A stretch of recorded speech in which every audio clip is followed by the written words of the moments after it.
If Jeffrey Epstein was just one disgraced financier who died in a jail cell, why do the documents still look like a live wire? Every new update seems to expose a different layer: special treatment in custody, victims still being mismanaged, police in multiple countries opening new inquiries, and old connections that keep stretching into finance, politics, and intelligence. Today's Epstein updates are not one story, they're several stories colliding at once. On the surface, this is about prison failures, file releases, and fresh investigations. Underneath that, it's about who got protected, who got exposed, and why the official explanations keep feeling too neat for something this messy. There's a lot here that gets reported separately, but when you put the pieces side by side, the picture changes. Let's start with the latest testimony from a former corrections officer, Tova Noel, who told Congress she believes she was the last person to see Epstein alive. According to lawmakers who spoke after the closed-door interview, she described Epstein as receiving special treatment inside the Metropolitan Correctional Center in New York. That phrase matters, not because it proves one grand theory by itself, but because it confirms something people have suspected for years. Epstein was not being handled like an ordinary inmate. Lawmakers said he had access to extra linens, medication, and a CPAP machine in ways others supposedly did not. If that's accurate, then the official story starts with a built-in contradiction. He was supposedly under strict federal control, yet the environment around him kept bending. And the prison failures weren't minor. The Inspector General already found a chain of breakdowns that left Epstein alone and unmonitored for hours. That's not one unlucky mistake. That's multiple systems failing at the same time, in the one case where the stakes could not have been higher. Noel also has her own baggage here. She was charged in 2019 with falsifying inmate check records, and although those charges were later dropped under deferred prosecution agreements, the larger problem never went away. The people responsible for watching Epstein were themselves tied to record-keeping failures. So now we're left with a system where the guards didn't do their job, the logs were unreliable, the camera evidence raised questions, and the inmate under the most scrutiny in America somehow got access to comforts that should have been tightly controlled. If you're getting value from this breakdown, hit the like button and subscribe so you don't miss the next update, because this case keeps spawning new layers every time it's supposed to be settled. The second update is even more revealing in a different way. Acting Attorney General Todd Blanche admitted the Justice Department failed in how it rolled out the Epstein files, especially when it came to releasing victim identities and personal information. That sounds like a narrow correction, but it opens a much bigger wound. Survivors say they were re-traumatized by seeing private details and even nude images appear in documents that should have been carefully protected.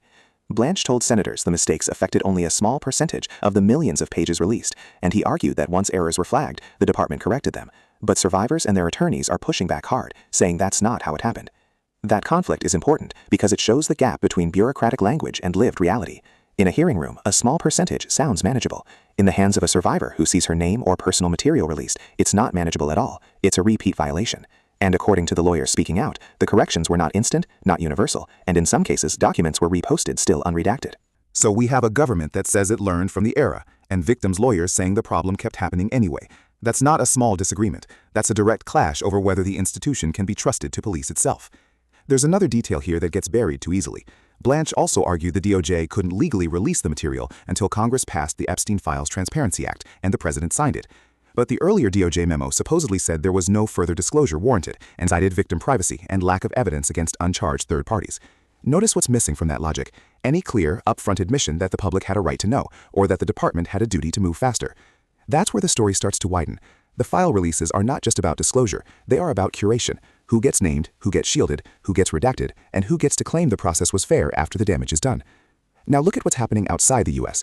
The Epstein document releases have triggered police activity in the United Kingdom, including Surrey Police saying it is investigating 2 separate allegations of non-recent child sexual abuse linked to material from the files. Other forces are reportedly reviewing whether there are grounds to open their own inquiries too. That matters for one simple reason. The Epstein story is no longer contained. It's moving through institutions that were never supposed to be tested by it. British police, national coordination bodies, prosecutors, lawmakers, and public figures are all being pulled into the orbit of material that originated in an American case, but clearly didn't stay American. At the same time, the political noise around the files is getting louder. Marjorie Taylor Greene says Trump is going after the Republicans who forced the release vote. Trump's allies deny there's any retaliatory campaign, while Greene frames the whole fight as proof that the Epstein class is being protected. Whether you agree with her or not, the broader point is hard to ignore. People inside the same political coalition are openly accusing each other of trying to bury the files. And that's the odd thing about this entire saga. Every camp wants to use Epstein for a different purpose. One side wants closure, another wants accountability. Others want selective release, selective outrage, or selective amnesia. Meanwhile, the underlying network keeps being treated like a side issue instead of the main event. Mainstream coverage often stops at the headline version: more files, more fallout, more controversy. But the actual pattern is sharper than that. The files are not just describing old abuse. They are forcing institutions to reveal how long they were willing to let powerful people stay insulated, while smaller players absorbed the consequences. This is where the story stops looking like a single scandal and starts looking like a system.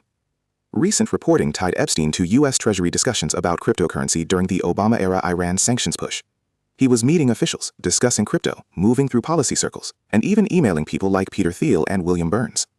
Whether one believes he had real influence or simply liked to present himself as useful, the important thing is that he kept ending up in rooms where major policy and financial questions were being discussed.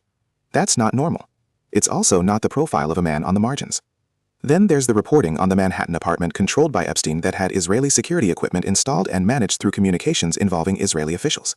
The details are striking: access control, surveillance gear, personnel checks, and coordination with staff. Add in the years-long presence of Ehud Barak and his circle, and the apartment starts to look less like a private residence and more like a protected node in a much bigger structure. And it doesn't stop there. Another set of documents shows Epstein deeply embedded in the Gates Foundation's polio work in Pakistan, with access to sensitive military information and back-channel diplomatic activity. He wasn't just funding a project, he was helping shape the flow of information around it. He was also asking questions about using money to influence access in Taliban-controlled areas, which is an extraordinary thing for a man publicly known as a financier and a findom to be asking in the first place. Put all that together, and a pattern emerges. Epstein was not merely a rich predator with a private island. He was also a connector, a broker, a person who seems to have been accepted into places where he should have been kept out. Sometimes he was there as a fixer, sometimes as a confidant, sometimes as a convenient intermediary. That's the part many outlets soften. They focus on the depravity, which is real, but they underplay the access, which is what makes the depravity politically dangerous. Because once someone like Epstein is given repeated access to finance, diplomacy, intelligence-adjacent conversations, public health projects, and elite social circles, the question is no longer just what he did. It's who let him in, who kept him there, and who benefited from pretending not to notice. Epstein's jail conditions were not ordinary, and testimony suggests he received privileges that others did not.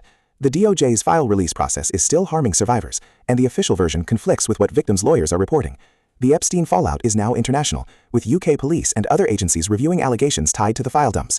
Political figures are using Epstein as a weapon, but the deeper issue is the network around him, not just the headlines.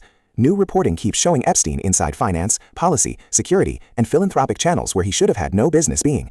The biggest missing piece is not did the system fail, it's why did so many powerful systems keep accommodating him. The next question is which thread we pull first, the prison failure, the file redactions, the political retaliation claims, or the hidden network around Epstein's contacts. If you want more breakdowns like this, like the video, subscribe, and leave a comment with the one part of the Epstein story you think still isn't being fully explained. Next time I'm going deeper into who in the released material keeps showing up in the same places, and why that matters more than the headlines admit.